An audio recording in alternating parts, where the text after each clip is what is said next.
Yeah, could I get a cheese toasty, extra crispy, thank you.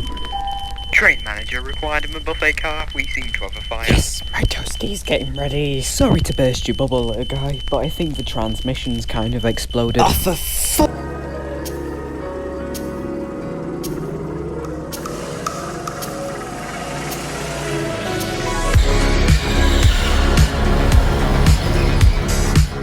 Right, let's see how this monstrosity on rails was created.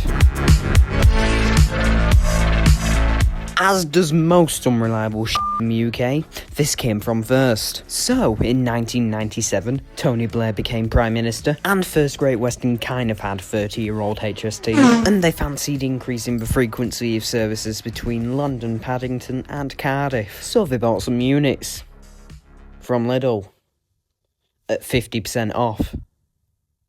With a Lidl Plus discount. Alright, love, that'd be £4.80. Would you like a bag for that? And after a few unexpected items in the bagging area, First finally bought some Class 180 units from Alstom. You know, I never trust a company that tried to put regenerative braking on a diesel train. I mean, come on, it's a train, not a B7TL East Lancs Millennial Viking bus. Come on, man. Anyway, let's forget about that for a second. I am just a figment of your imagination. First finally got their receipts for the Class 180s in late 2001. Look, I know you don't want people seeing that you bought this, but you have to take the f***ing receipt, love, and started operating them in December. But there was one thing that was stopping it from reaching its full potential. In fact, this one thing caused it to be less reliable than a set of Mark II coaches and a locomotive from the British Rail days. Hydraulic transmission. And you know what? Let's explain it now.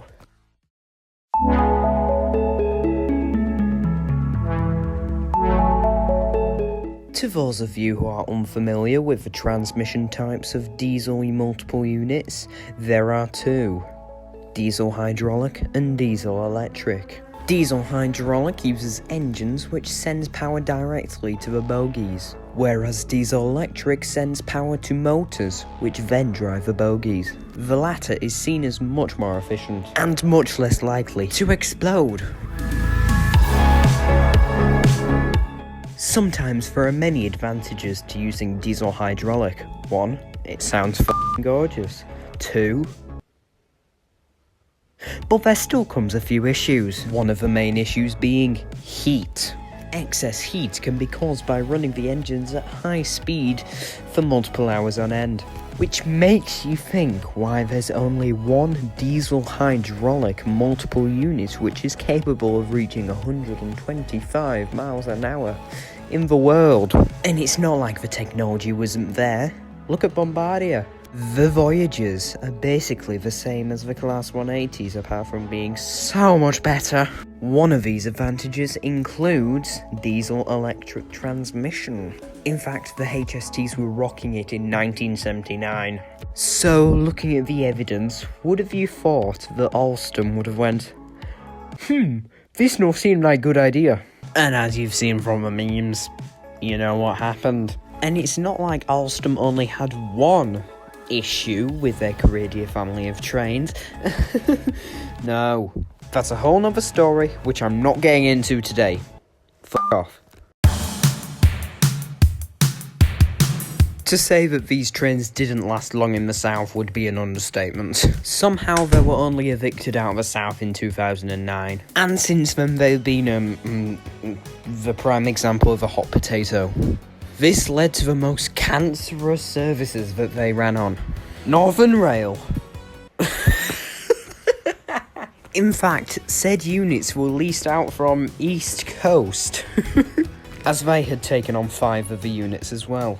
And the funny thing is, in 2010, they were replaced by Class 150 Sprinters. But by this point, there were already 2 operators which were basically royally using them: Grand Central and Hull Trains. For the former operator, it allowed them to open up a new service to Bradford Interchange.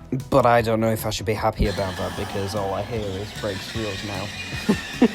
They also ended up with Great Western Railway's 5 Class 180s. Oh yeah, speaking of which, First Great Western took them back in 2010 and actually operated them until 2017.